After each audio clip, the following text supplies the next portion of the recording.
Vamos agora combater um enorme gigante, o gigante da tentação. Combatendo a tentação.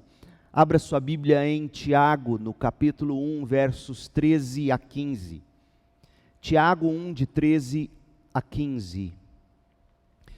Quando alguém for tentado, jamais deverá dizer, estou sendo tentado por Deus, pois Deus não pode ser tentado pelo mal, e a ninguém tenta. Cada um, porém, é tentado pelo próprio mau desejo, sendo por este arrastado e seduzido. Então esse desejo, tendo concebido, dá à luz o pecado, e o pecado, após ter se consumado, gera a morte. A tentação, o problema da tentação. Marco Antônio foi um dos célebres militares e políticos romanos da fase final da grande República de Roma. Marco Aurélio era também um exímio orador, reconhecido como garganta de prata de Roma, por ser creditado a ele as qualidades de homem brilhante, de líder forte, líder arrojado, soldado valente, soldado corajoso. O imperador Júlio César, seu tio em segundo grau, decidiu fazer de Marco Antônio, seu sobrinho em segundo grau, o seu principal representante político em Roma, visando fazer dele o seu sucessor.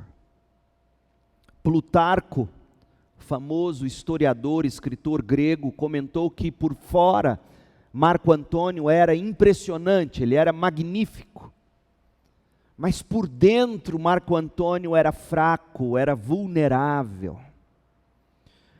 A juventude de Marco Antônio se caracterizou pela falta de uma adequada orientação paterna, geralmente é assim que acontece. Falta a figura do pai, falta a disciplina e a orientação do pai, e essa falta adequada de orientação paterna contribui muito para a perversão dos filhos. E assim Marco Antônio e seus irmãos se juntaram a um jovem muito excêntrico, um político famoso à época, de nome Clódio, que militava entre o que se chamava de os populares, seria a esquerda do Império Romano à época. O grupo passava os dias nas tavernas, visitando bordéis, vadiando nas saunas, que era os cinemas da época, digamos, muito frequentado, nos antros de jogatina, bordéis, saunas, jogatina, pubs ou bares, envolvendo-se em escândalos amorosos, muitas vezes envolvendo-se com as mulheres dos senadores de Roma, e sobretudo bebendo muito. Em consequência disso, antes de completar, veja você, 20 anos de idade, Marco Antônio já estava endividado, devendo cerca de 250 talentos, o equivalente a 8 toneladas de ouro, prata ou bronze. Veja você, aos 20 anos, dever o equivalente a 8.000 quilos de ouro, prata ou bronze. No ano 58 a.C., com apenas 25 anos, Marco Antônio partiu para a Grécia, em parte para escapar dos credores, dos agiotas. E conta-se que essa marca no caráter de Marco Antônio enfurecia de tal modo o seu tutor grego. Geralmente os filhos dos grandes eram ensinados por tutores, geralmente filósofos famosos. E o tutor de Marco Antônio, furioso com ele em certa ocasião, teria desabafado aos berros na face de Marco Antônio, seu pupilo, e gritado: Marco, Marco, ó Marco, ó criança colossal, capaz de conquistar o mundo, mas incapaz de resistir a uma tentação. Essa descrição não se encaixa apenas em Marco Antônio. Infelizmente, essa descrição se aplica à maioria de nós hoje. Estamos falando de gente boa, de gente talentosa, de gente habilidosa, de gente extremamente capaz, mas que é incapaz de dominar seus impulsos e por isso destrói suas chances de grandes conquistas. Destrói suas chances de plena felicidade para a glória de Deus. As tentações são capazes de derrubar gigantes.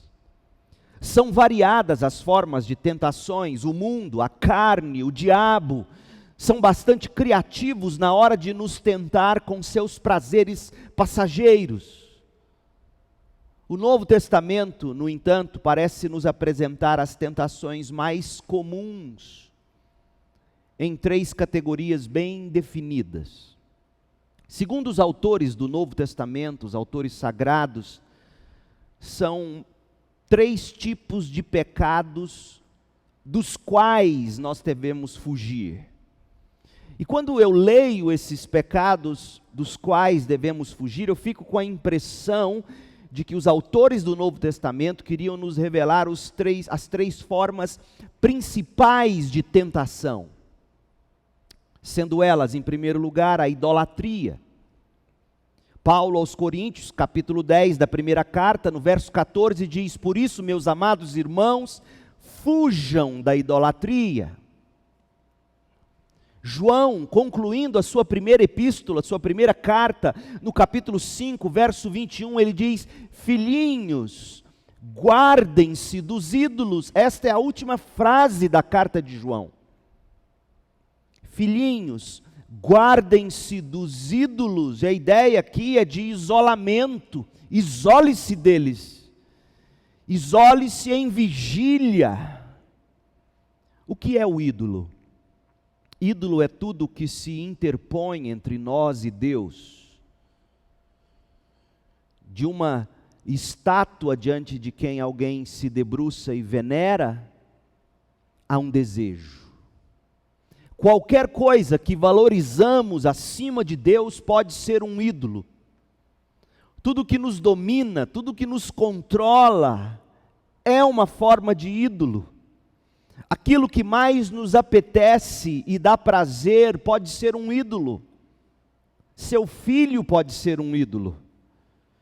Portanto, pode ser um ídolo a comida, a bebida, o sexo, as drogas, os relacionamentos, o trabalho, saúde, etc. A segunda forma de tentação é a imoralidade. De novo, Paulo aos Coríntios, no capítulo 6 da primeira carta, no verso 18, ele diz: fujam da imoralidade sexual, fujam dela. Todos os outros pecados que alguém comete fora do corpo, os comete. Mas quem peca sexualmente, peca contra o seu próprio corpo. Fujam da imoralidade sexual.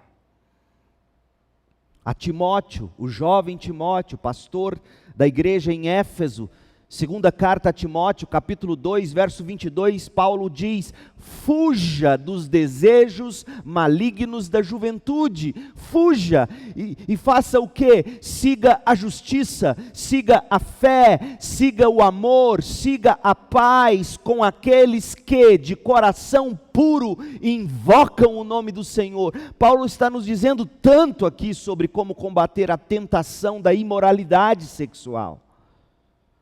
Fuja desses desejos que são tão característicos na juventude. Siga a justiça, siga a fé, siga o amor, siga a paz. Em outras palavras, busque o fruto do Espírito.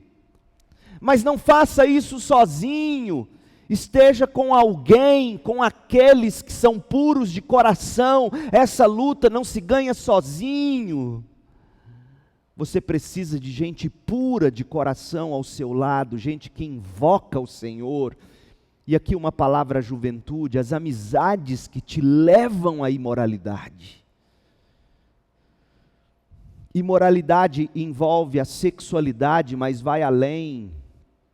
Paulo, escrevendo a Timóteo, fala dos desejos malignos da juventude. O que seria isto? Seria tudo o que foge do domínio próprio. Desejos malignos da juventude. Tudo que foge do domínio próprio. A questão do domínio próprio era tão forte para Paulo, que o resumo da mensagem que ele pregava está em Atos 24, 25. Quando Paulo nos diz, Lucas narrando o texto, ele diz, olha, Paulo pregava a Félix constantemente e discorria sobre a justiça, o domínio próprio e o juízo vindouro. Justiça, a salvação em Cristo, domínio próprio, santificação e juízo vindouro, a esperança da vinda de Cristo. Desculpe. Então, ele está falando da temperança, ele está falando da necessidade de fé, ele está falando da necessidade do amor, da paz e de um coração puro. Fuja da idolatria, fuja da imoralidade. Em terceiro lugar, fuja do materialismo. Obrigado. 1 Timóteo 6,10. Pois o amor ao dinheiro é a raiz de todos os males. Algumas pessoas, por cobiçarem o dinheiro, desviaram-se da fé e se atormentaram com muitos sofrimentos. Você, porém, homem de Deus, fuja de tudo isso e busque a justiça, a piedade, a fé, o amor, a perseverança, a mansidão. Busque o fruto do Espírito. O materialismo, que poderíamos descrever como a ganância, a cobiça, é um tipo de idolatria e merece uma categoria especial por estar tão difundido na sociedade contemporânea. Pense, por exemplo, no poder do dinheiro, desde dinheiro criptografado, não, como chama aquele dinheiro? Bitcoins, dólar, ouro, grife, status, poder, fama, beleza, sensualidade. O Deus materialista nos transforma em pessoas injustas, diz Paulo aqui em 2 Timóteo, em 1 Timóteo 6, verso 11. O materialismo nos torna em pessoas injustas, impiedosas, sem fé, sem amor, inconstantes, explosivas, e por isso Paulo diz, fujam do materialismo, fujam da cobiça e do amor ao dinheiro, e busque aquilo que o amor ao dinheiro tenta roubar de você, que é a justiça. Pense em quem ama o dinheiro. Quem ama o dinheiro vive na injustiça. Quem ama o dinheiro vive na impiedade. Quem ama o dinheiro não tem fé no dinheiro. Não tem amor, vive para o dinheiro. Não consegue perseverar se perder o dinheiro. Perde a mansidão quando acaba o dinheiro ou quando o dinheiro é ameaçado.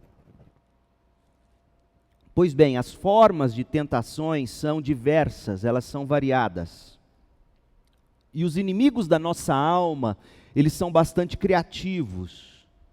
Nós temos que fugir indiscriminadamente das tentações e nos guardar dela em isolamento vigilante. Que é tentação? Como saber se o objeto do nosso desejo é uma tentação a ser combatida? A gente precisa responder essa pergunta.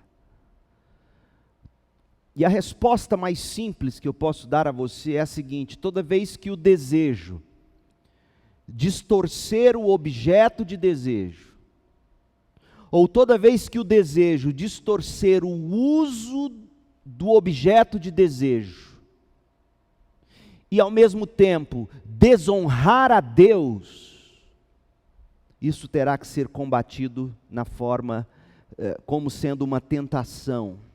Então, por exemplo, a comida. Toda vez que o desejo pela comida for distorcido, desonrando assim a Deus, toda vez que o uso da comida ou da bebida for distorcido, desonrando assim a Deus, toda vez que o desejo pelo sexo e a perversão do sexo acontecer, desonrando assim a Deus, isso será uma tentação. Toda vez que o dinheiro ou o uso do dinheiro for distorcido e assim desonrar a Deus, toda vez que a forma como você lida com seu filho, os seus desejos por ele ou por ela e a distorção disso, desonrando a Deus, toda vez que isso acontecer, isso tem que ser combatido, como sendo uma tentação. Paulo, falando da imoralidade sexual, por exemplo, nos dá uma dica de como discernir a tentação a ser combatida. Abra sua Bíblia e leia comigo com cuidado, 1 Tessalonicenses 4, a partir do verso 1. 1 Tessalonicenses 4, 1, e veja como Paulo fala da imoralidade sexual, por exemplo, e nos dá uma dica de como discernir a tentação a ser combatida. 1 Tessalonicenses 4. Quanto ao mais, irmãos, já os instruímos acerca de como viver a fim de agradar a Deus. Existe uma forma de viver que agrada a Deus, existe uma forma de viver que não agrada a Deus. E a gente descobre qual é tal forma a partir do ensino bíblico. E de fato assim vocês estão procedendo. Agora, lhes pedimos e exortamos no Senhor Jesus que cresçam nisso cada vez mais, pois vocês conhecem os mandamentos que lhe demos pela autoridade do nosso Senhor Jesus Cristo. A vontade de Deus é que vocês sejam santificados. Essa é a vontade de Deus. Abstenham-se da imoralidade sexual, que é o quê? Imoralidade sexual é a distorção do desejo, do objeto de desejo. Cada um saiba controlar o seu próprio corpo de maneira santa e honrosa a Deus. Não dominado pela paixão de desejos desenfreados, como os pagãos, porque os pagãos desconhecem a Deus. O conhecimento de Deus tem que produzir um viver que agrada a Deus. Neste assunto da perversão sexual ou da sexualidade, neste assunto ninguém prejudique seu irmão, nem dele se aproveite. E nós poderíamos falar tanto aqui sobre a forma de vestir, sobre a forma de falar, sobre a forma de se portar, porque tanto homens como mulheres, dependendo da forma como vestem, prejudica o irmão. É óbvio isso é bíblico. O Senhor castigará todas essas práticas, como já lhes dissemos e asseguramos, porque Deus não nos chamou para impureza, mas para santidade. Portanto, aquele que rejeita estas coisas, não está rejeitando o homem, mas a Deus. Quem rejeita a santidade, rejeita a Deus, que lhes dá o seu Espírito Santo.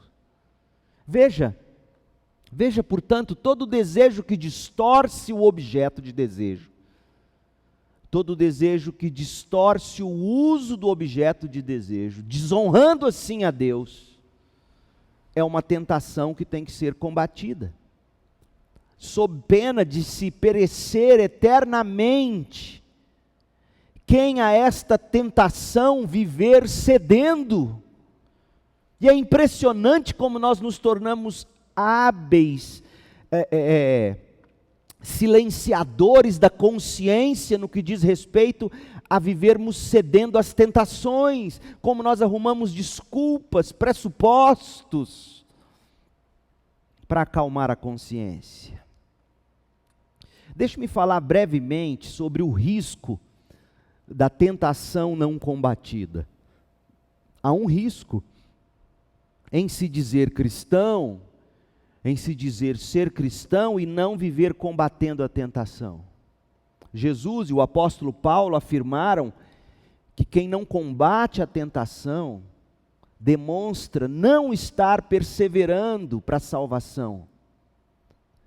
Portanto, demonstra nunca ter sido salvo.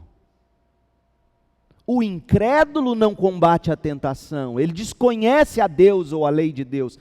O crédulo, o crente, o cristão conhece a Deus, e ele é tentado como qualquer outra pessoa, mas ele combate, ele resiste, às vezes ele até cai, mas ele se levanta e se reorganiza. Olha o que diz, por exemplo, Jesus em Mateus 10, 22. Todos odiarão vocês por minha causa, mas aquele que perseverar até o fim será salvo. Salvação tem a ver com perseverança. Não ache você que você será salvo ou salva se não houver em sua vida traços de perseverança. E eu quero sim deixar você preocupado ou preocupada. Mateus 24, 12, devido ao aumento da maldade, o amor de muitos esfriará, mas aquele que perseverar até o fim será salvo. Se você não vive perseverando, combatendo os gigantes da alma, especialmente a tentação, você não será salvo. E não é porque você perderá a salvação, é porque você nunca recebeu o poder de Deus para vencer a tentação. O perseverante é salvo. Quem não persevera, um dia até conheceu e se encantou com as verdades do cristianismo ou da igreja, mas não foi salvo. Colossenses 1, 22. Paulo diz assim: mas agora ele os reconciliou pelo corpo físico de Cristo, mediante a morte, para apresentá-los diante dele santos, inculpáveis, livres de qualquer acusação. Agora ouça, esses benefícios da justificação de Cristo serão seus, desde que continuem alicerçados e firmes na fé, sem se afastarem da esperança do Evangelho, que vocês ouviram e que tem sido proclamado a todos os que estão debaixo do céu. Esse é o Evangelho do qual eu, Paulo, me tornei ministro. Desde que você continue alicerçado e firme na fé, sem se afastar da esperança do Evangelho, meu Deus, isso deve causar em nós temor e tremor. Porque se não continuarmos alicerçados nessa fé, se nos afastarmos dessa esperança, estaremos dando provas de que não fomos salvos.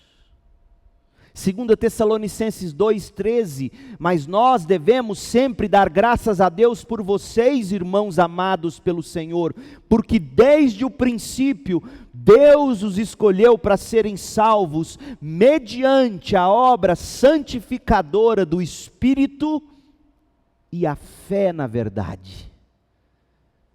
Ô meu povo, o risco da tentação não combatida. A tentação não combatida é deixar de perseverar, e não perseverar é dizer, não sou salvo, é chegar diante de Deus e ouvir de Deus no final de tudo: apartai-vos de mim, não vos conheço, vocês praticaram a iniquidade. No combate à tentação, portanto, a gente tem que ser radicais. Abra a Bíblia agora e veja o próprio Jesus. Vocês acham que só Paulo era radical? Tem gente que acha que Paulo era radical, Jesus era bonzinho. Se você ler o Sermão do Monte, você vai descobrir que quem mais falou de inferno e de perecer e de condenação foi o próprio Senhor Jesus. A palavra Hades ou inferno ou condenação eterna sai mais da boca de Jesus do que de qualquer outra pessoa na Bíblia. Põe isso na sua cabeça. Não se trata de um ser bonzinho e o outro ser isso ou aquilo. Trata-se de se dizer a verdade em amor. Olha o que Jesus disse sobre a radicalidade que deve tomar conta do nosso coração no que diz respeito à tentação. Mateus 5, 28. Mas eu lhes digo, qualquer que olhar para uma mulher, para desejá-la, já cometeu adultério com ela no coração. Eu não vou nem dizer da pornografia, eu acho que isso aqui te responde. Mas só de você ver a mulher passando e desejá-la no coração, Jesus diz, você já cometeu adultério no coração. O que fazer? Jesus diz, seja radical. Se o seu olho direito o fizer pecar, arranque-o, lance-o fora. É melhor perder uma parte do corpo do que ser todo ele lançado no inferno. Quem falou isso foi Jesus, não foi Paulo. E se sua mão direita o fizer pecar, corte-a e lance-a fora. É melhor perder uma parte do seu corpo do que ir todo ele para o inferno. A nota da Bíblia de Estudos NAA diz assim: o lado direito costumava representar o mais poderoso, o mais importante. O olho é o meio pelo qual a pessoa é tentada à luxúria, e a mão representa as ações físicas resultantes da luxúria. Arranque o olho, corte a mão. Jesus usa um exagero deliberado para enfatizar a importância de se manter uma devoção exclusiva ao seu cônjuge, ao homem da sua aliança, à mulher da sua aliança. Mesmo coisas de grande valor devem ser abandonadas se levarem uma pessoa ao pecado. Ponha isso na sua cabeça. 1 de Pedro 2:11, amados, insisto em que como estrangeiros e peregrinos do mundo, vocês se abstenham dos desejos carnais que guerreiam contra a alma. Vivam entre os pagãos de maneira exemplar, para que mesmo que eles os acusem de praticar o mal, observem as boas obras que vocês praticam e glorifiquem a Deus no dia da sua intervenção. E aos Colossenses, no capítulo 3, eu não vou ler o texto todo, mas do verso 5 ao 8, Paulo diz, façam morrer tudo o que pertence à natureza terrena de vocês. E o primeiro da lista, imoralidade sexual, impureza, paixão, desejos maus e assim por diante.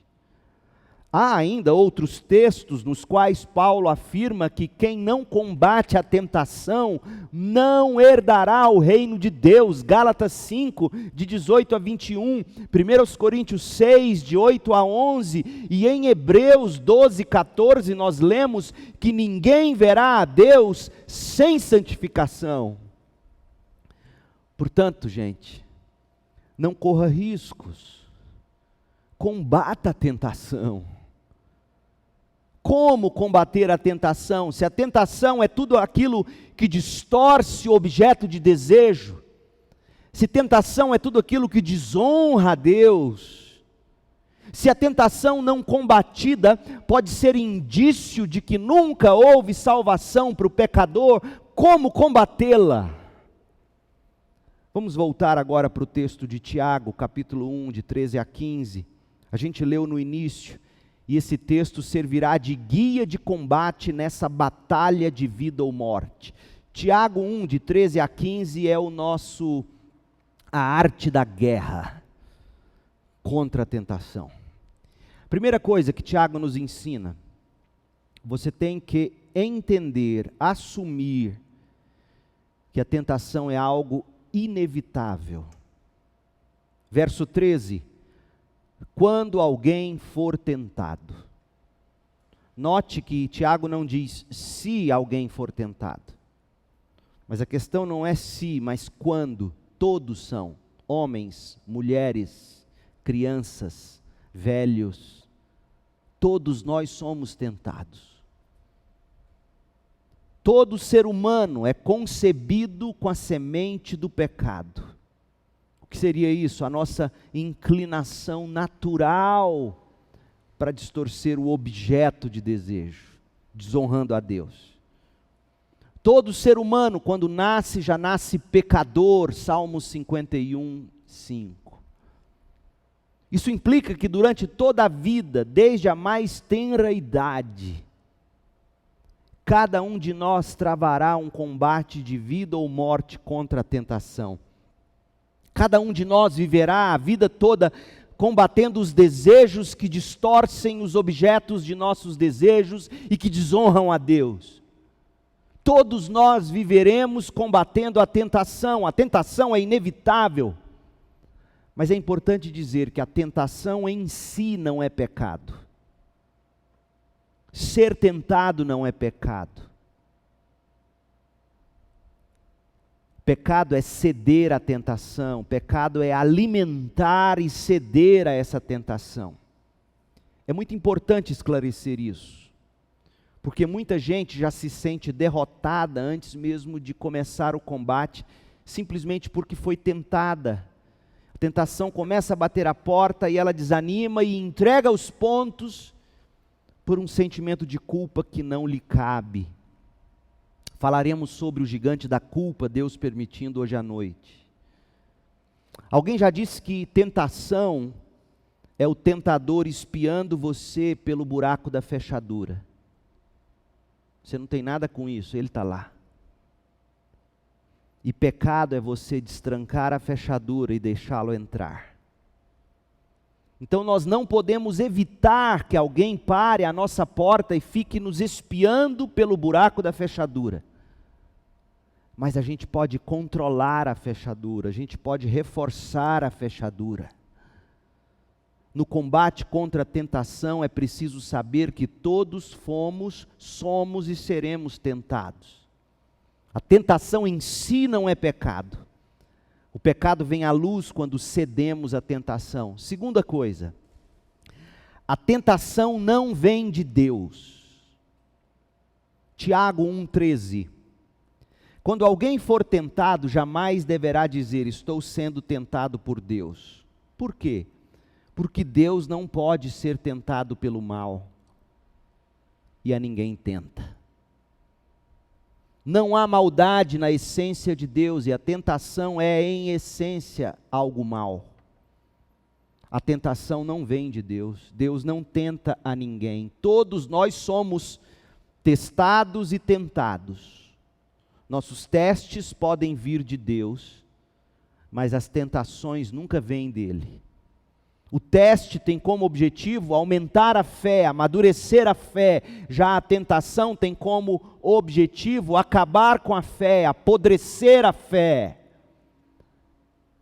Sobre testes, Tiago disse assim, no capítulo 1 aqui ainda, no verso 2, meus irmãos, considerem motivo de grande alegria o fato de passarem por diversos testes, diversas provações, pois vocês sabem que a prova da sua fé produz perseverança, e a perseverança deve ter ação completa, a fim de que vocês sejam maduros e íntegros, sem lhes faltar coisa alguma. Agora, sobre a tentação, e é curioso porque a tentação aqui no mesmo capítulo, verso 13, a tentação parece ser em decorrência do teste, ou seja, Deus nos põe no teste, e vem o tentador, vem o mundo, vem a nossa carne, com inferências de maldade, e distorcem aquilo. Então o verso 13 diz, quando alguém for tentado, jamais deverá dizer, estou sendo tentado por Deus. Porque Deus não pode ser tentado pelo mal e a ninguém tenta. Cada um, porém, é tentado pelo seu próprio mau desejo. Deus nos põe no teste e o nosso mau desejo transforma o teste em tentação. Porque não deixamos de, por exemplo, crer na bondade de Deus, crer na sabedoria de Deus, crer no poder de Deus.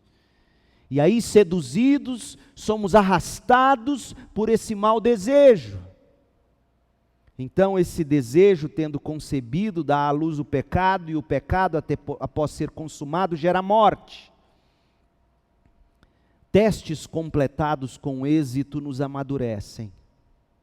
Tentações consumadas nos apodrecem para a morte eterna. É muito importante que se saiba disso, Porque na hora da tentação, ou mesmo depois de se ter consumado o pecado, a gente jamais deverá supor que Deus tenha nos colocado em tal ou qual situação vulnerável. Deus nunca nos tenta, Deus nunca nos seduz a pecar. A primeira pessoa a sugerir que Deus foi quem os seduziu a pecar, foi Adão depois da queda, quando em Gênesis 3:12 ele diz: olha, foi a mulher que me deste por companheira. O Senhor me deu essa mulher, e ela me deu do fruto da árvore, e eu comi. Então a culpa é do Senhor, depois dela, e só então minha. Não é assim que a gente pensa tantas vezes? Porque Deus me pôs nisso.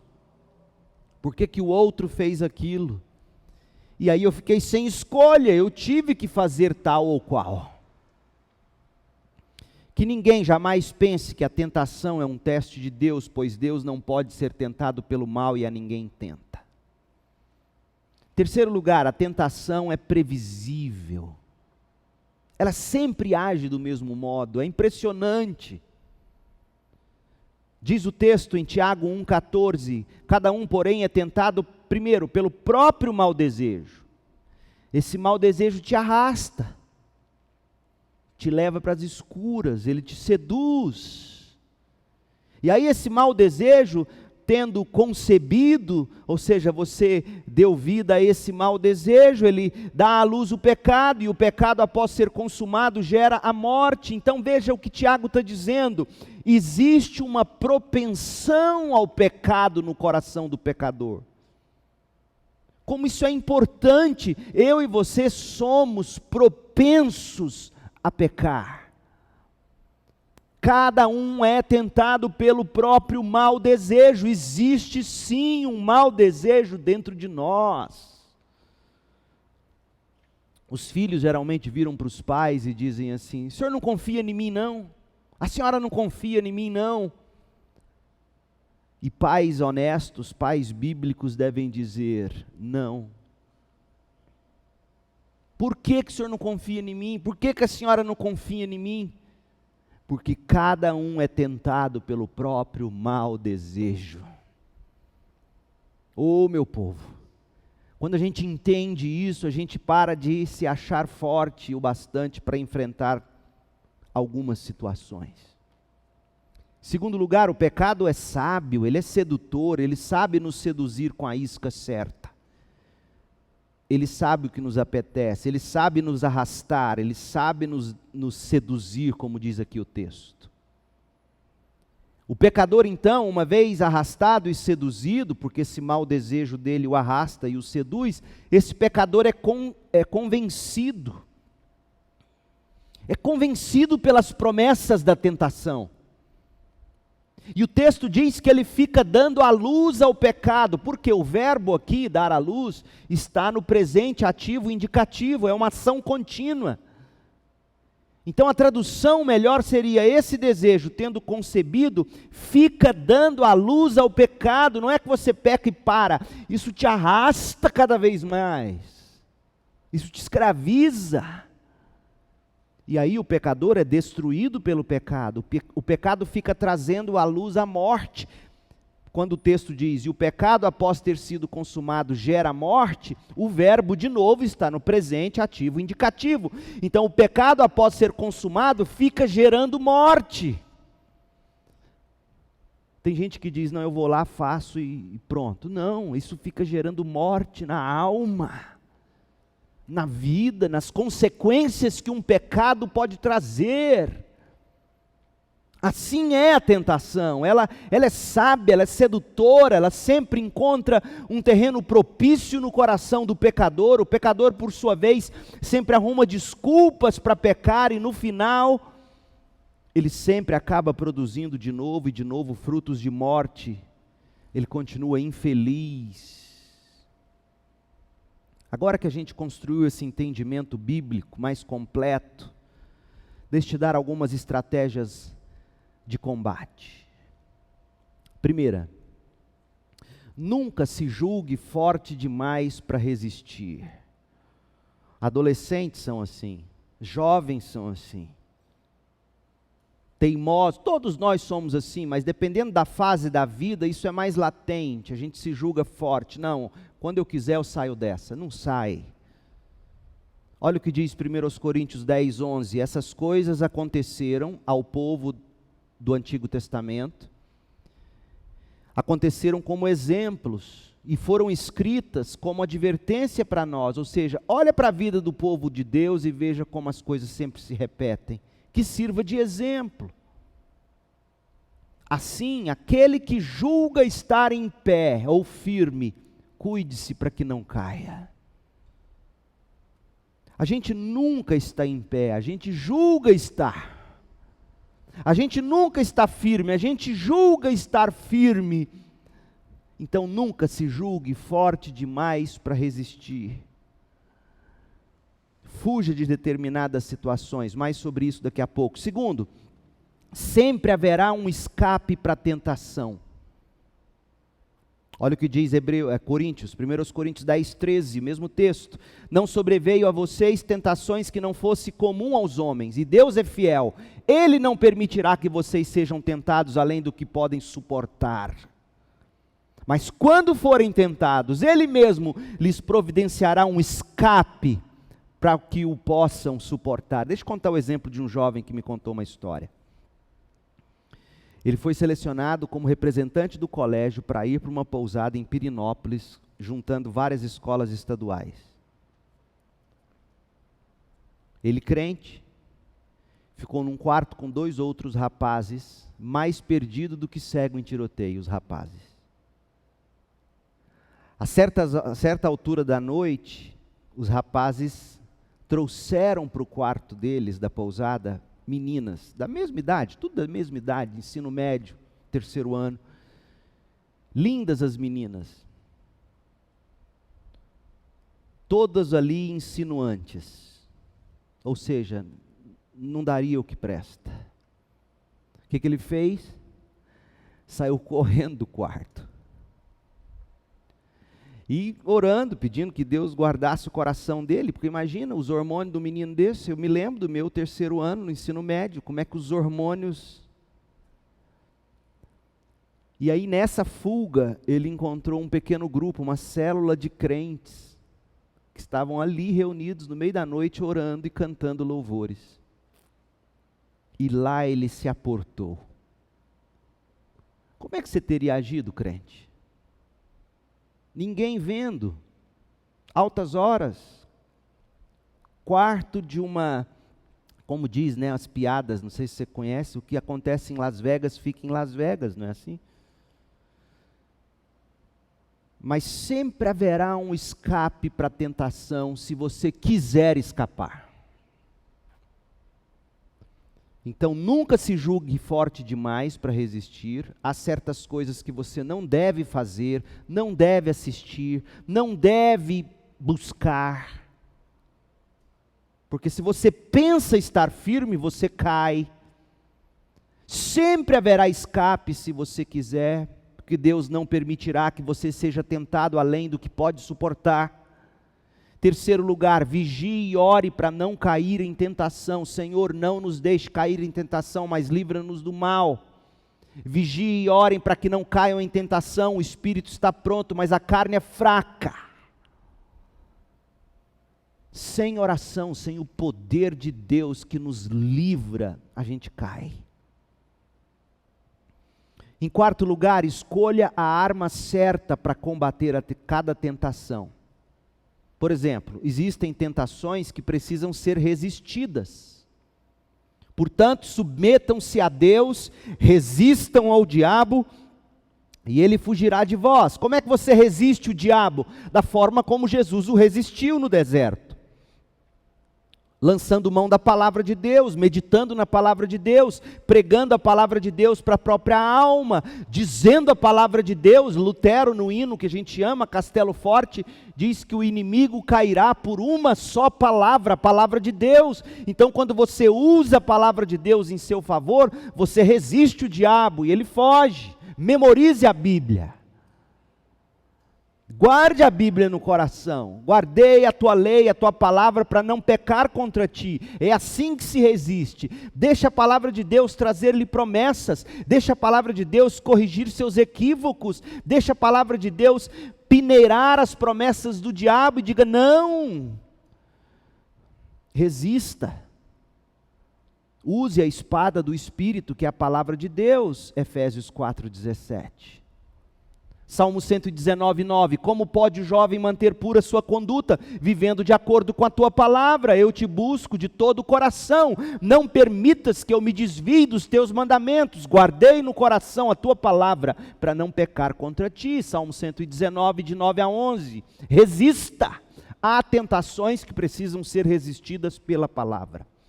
De forma prática, memorize, pregue para você mesmo.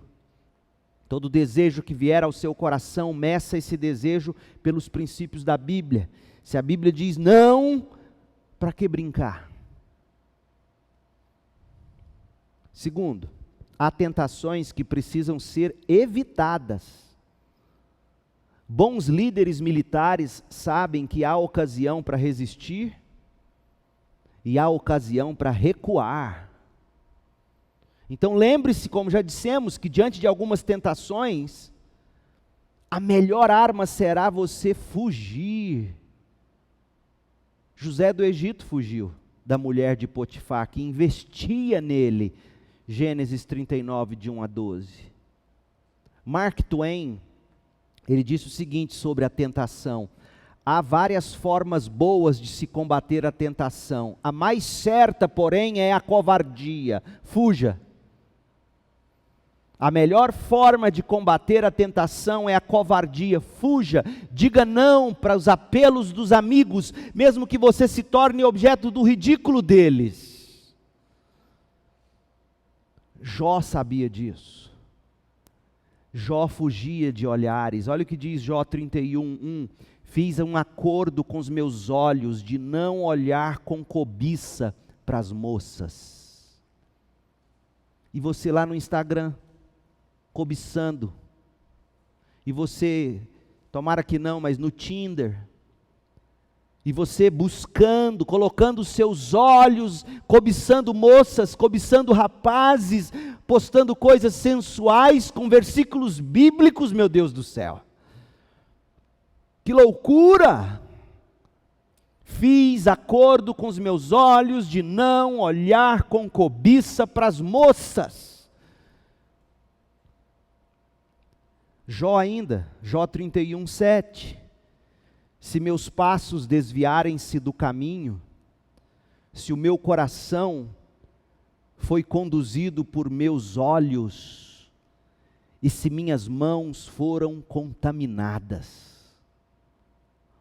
Ou seja, ele estava dizendo, eu não fiz nada disso, ele achava que não tinha feito. Os passos dele não desviaram do mau caminho, o coração não foi conduzido pelos olhos, e as mãos não foram contaminadas. Por quê? Porque o olhar seduz o coração. O coração é quem dirige os nossos pés e as nossas mãos. Saiba a hora de resistir, mas saiba também a hora de recuar e fugir. Saiba a hora de encarar com fé na palavra de Deus. Saiba a hora de escapar com força, com os olhos fechados, sem olhar para trás. E terceiro, há tentações que precisam ser revertidas, sublimadas ou transformadas. Há tentações que precisam ser revertidas. Para quem é tentado a querer ser rico, por exemplo, use o seu dinheiro para abençoar quem precisa. Use o seu dinheiro para abençoar quem precisa. Oh, meu povo, seja como for, nunca se julgue forte demais para resistir. Se você, outra maneira de você sublimar a tentação, você fala bem, você tem a habilidade de falar, em vez de usar a lábia para seduzir, use a lábia para evangelizar. Use aqueles pontos fortes que você tem, que Deus lhe deu, em vez de usar isso para o pecado, use isso para a glória de Deus. Quinto lugar, cuidado com as influências que podem lhe fazer pecar. Há amigos com quem você não deve andar. Provérbios 13:20, aquele que anda com os sábios será cada vez mais sábio, mas o companheiro dos tolos acabará mal. Isso não quer dizer que você vai virar a cara e fazer cara feia para os ímpios. Significa que você não vai falar de coisas do coração com eles e nem vai querer ouvir do coração deles. Eu não vou ler os textos, mas você pode ler Provérbios 4, de 14 a 16. Aliás, esse eu vou ler. Não siga pela vereda dos ímpios, nem ande no caminho dos maus, evite-o, não passe por ele, afaste-se, não se detenha, porque eles não conseguem dormir, enquanto não fazem o mal, perdem o sono, se não causarem a ruína de alguém. Fuja desses. Para vencer a tentação é preciso de um tipo de fé como a de Moisés. Moisés reconheceu os prazeres do pecado, mas calculou corretamente os custos. E chegou à seguinte conclusão: o prazer do pecado é passageiro. Portanto, nunca valerá a pena, por mais tentador que ele seja. E por isso a gente pode ler palavras como estas de Hebreus 11:24. Pela fé, Moisés, já adulto, recusou ser chamado filho da filha do faraó, preferindo ser maltratado com o povo de Deus, a desfrutar os prazeres do pecado durante algum tempo, por amor de Cristo.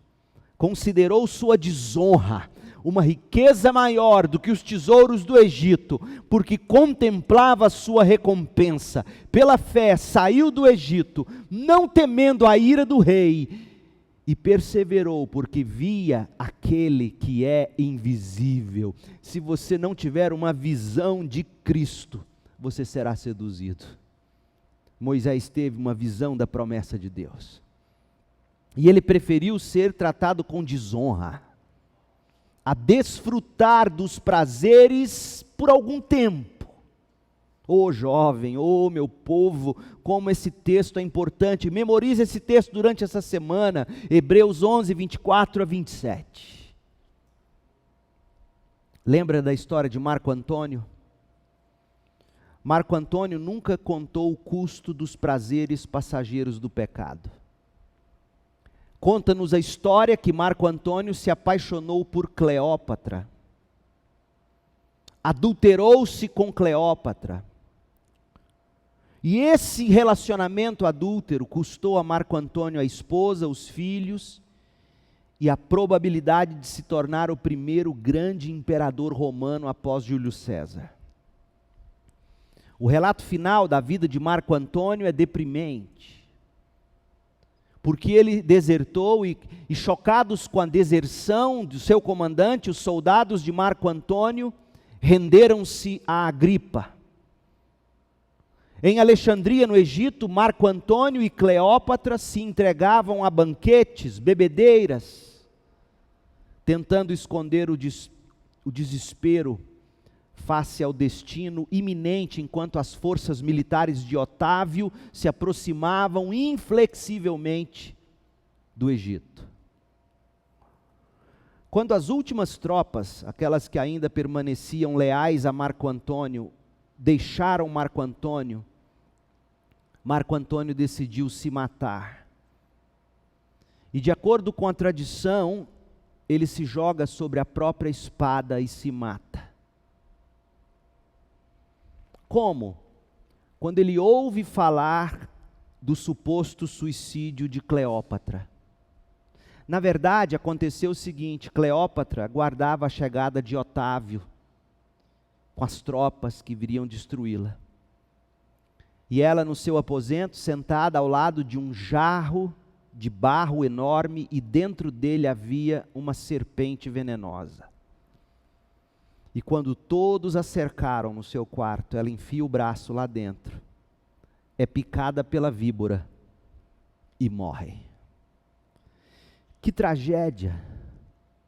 A tentação é sim capaz de destruir homens e mulheres se não for combatida com fé na graça futura de Deus.